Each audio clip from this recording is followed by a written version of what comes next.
you really see plastic as an innocent, cheap, lightweight, reliable, and recyclable industrial miracle? Unfortunately, you're believing one of the biggest lies of the industry. Organizations like the Plastics Industry Association, PlasticsEurope, and the World Plastics Council always say that if we build better infrastructure and educate the public, plastics can be reused in a circular economy, and they spend millions of dollars on advertising. But the biggest nonsense here is that high-quality recycling of plastic is completely a lie. They put the blame on you, saying environmental problems occur because you are unaware and don't know how to use plastic. This is pure corporate greenwashing. They blame you. Even when you throw plastic into a recycling bin, the environmental policies of that country or region don't even bother trying to recycle what you throw away. And even if they do attempt it, plastic loses quality every time it's melted and reshaped because polymer chains get shorter. This makes the material brittle, dull, and low quality. So a plastic bottle cannot become a bottle again. At best, it becomes a low-quality product like a trash bin. This is called downcycling. And these products cannot be recycled again. The cycle ends. Countries know that recycling old plastic is far more expensive than producing new plastic from scratch, so they don't even bother. For a facility to be profitable, it needs high-quality, clean, sorted plastic. But the waste arrives mixed, oily, dirty, and in different types. Sorting this requires labor and energy that exceed the value of newly produced plastic. The end result is burning or landfilling under the name of recycling. Plastic is actually a petroleum derivative. Producing polymers from crude oil or natural gas is extremely cheap with the existing energy infrastructure, especially if government subsidies are involved. So, for a company, producing from scratch is 10 times more profitable than investing in dirty and troublesome recycling facilities. Economically, the winner is always new production. There are dozens of plastic types: PET, PP, HDE, LDPE, PVC, PS, etc. They all melt at different temperatures and contain different additives. Separating them is costly, slow, and messy. That's why many countries choose to burn instead of sort. But burning releases carbon emissions, toxic gases, and spreads microplastics. And what happens? Governments and companies place those colorful bins just so they can say, "Look, we care about the environment." Political groups in the country compete over who is the most eco-friendly. But when they come to power, if the country is developed, they simply pay developing countries to take their trash. For years, the US and Europe sent plastic waste to Malaysia, Indonesia, and the Philippines. Workers there burn the waste outdoors. Microplastics mix into the soil and the ocean. And we still think it's being recycled. Western countries boast we are environmentally friendly, yet they just package their dirt and ship it to another continent. Then, this waste gets burned in tropical regions. Smoke enters the atmosphere. Microplastics dumped into the ocean travel with the wind and return to the West, into their seafood, water, and even the air they breathe. The system doesn't save the environment. It just hides the dirt. In this global cycle, actually no one wins. Asian countries struggle with environmental disasters. Western countries feel a false sense of cleanliness, and we all breathe the same air. The atmosphere doesn't recognize borders. And the irony, most of these plastics come from single-use products. 5 minutes of convenience, 500 years of permanent pollution. The essence of the issue: humanity is trading its future for comfort. But this comfort won't last long. Microplastics are now detected in rainwater, polar regions, breast milk, and even lung tissue. That's why real recycling begins in the human mind. Trash shouldn't be dumped into another country. It should be removed from the production system itself. Petroleum barons sit at the heart of this system. Every plastic is born from oil. And for these barons, every bottle, every package is profit. For them, the environment doesn't exist. Only market share does. CO2 levels rising, oceans suffocating, microplastics reaching breast milk. None of it matters.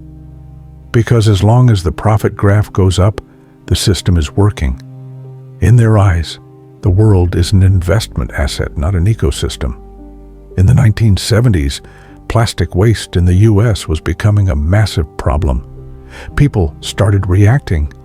These non-recyclable plastics are destroying nature. So, oil giants, Exxon, Chevron, Dow, DuPont, Mobil, gathered and developed a strategy. Because plastic equals oil. If people move away from plastic, oil sales drop. Petroleum barons and plastic lobbies knew very well that making the system truly eco-friendly would require billions of dollars in investment, infrastructure, energy transformation, chemical research, and changes in the production chain. But changing people's perception, cheap, fast, easy, the perfect illusion. So instead of developing real solutions, they created green lies. Instead of new technology, they printed logos, placed recycling bins, showed smiling nature scenes and commercials with children. People felt better. Companies kept making money.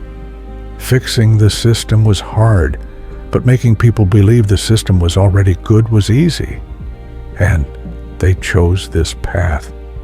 One of the most masterful deceptions in history, greenwashing, the art of appearing eco-friendly without saving nature. And the biggest lie invented by those barons, the recycling logo. When people see the logo, they assume, okay, this plastic is recyclable. But have you noticed the number inside the logo? That number shows the type of plastic, not whether it can be recycled.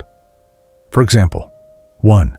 Polyethylene terephthalate, PET, beverage bottles, water, soda, juice, food packaging, salad containers, yogurt outer shells, many clear packages, vegetable oil bottles, ketchup bottles, microwave-safe plates, some frozen food containers.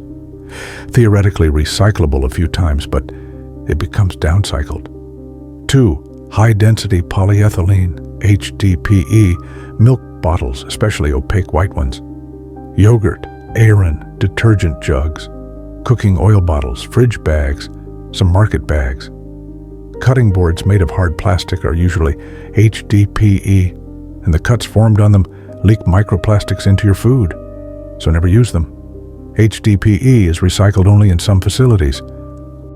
3. PVC, 4. LDPE, 6. PS, 7. Others are almost never recycled, but their usage areas are huge, yet you see the same recycling logo on all of them.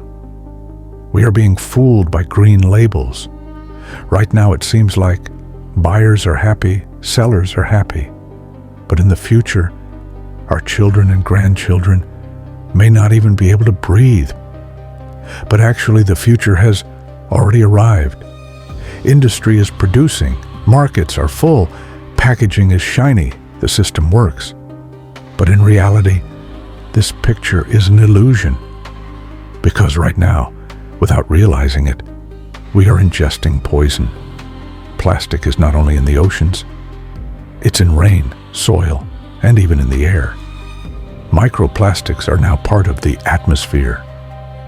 Each year, an average person swallows about a credit card's worth of plastic.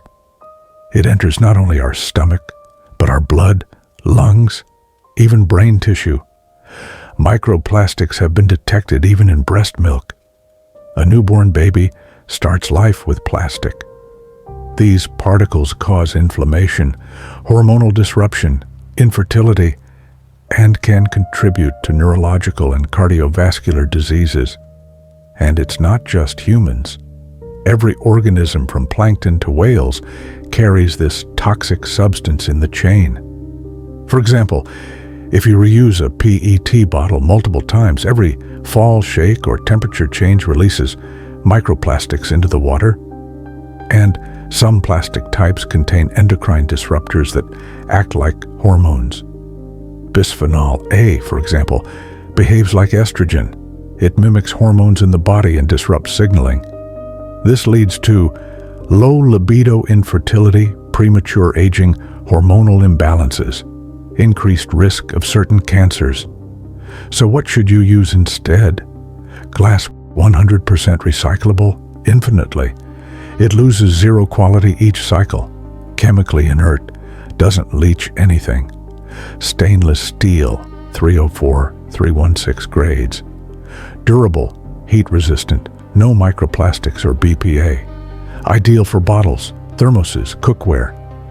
Ceramic and porcelain. Chemically inert, food safe, microwave and oven safe. Wood and bamboo products. Natural, renewable, safe when properly treated. Ideal for cutting boards and kitchenware. Food-grade silicone, FDA approved. Flexible, durable, no BPA or heavy metals. Safe in oven and microwave, lasts decades. Nature has already entered an irreversible chemical cycle. So, the issue isn't our kids won't be able to breathe. We are already breathing poison. We're just not aware of it yet.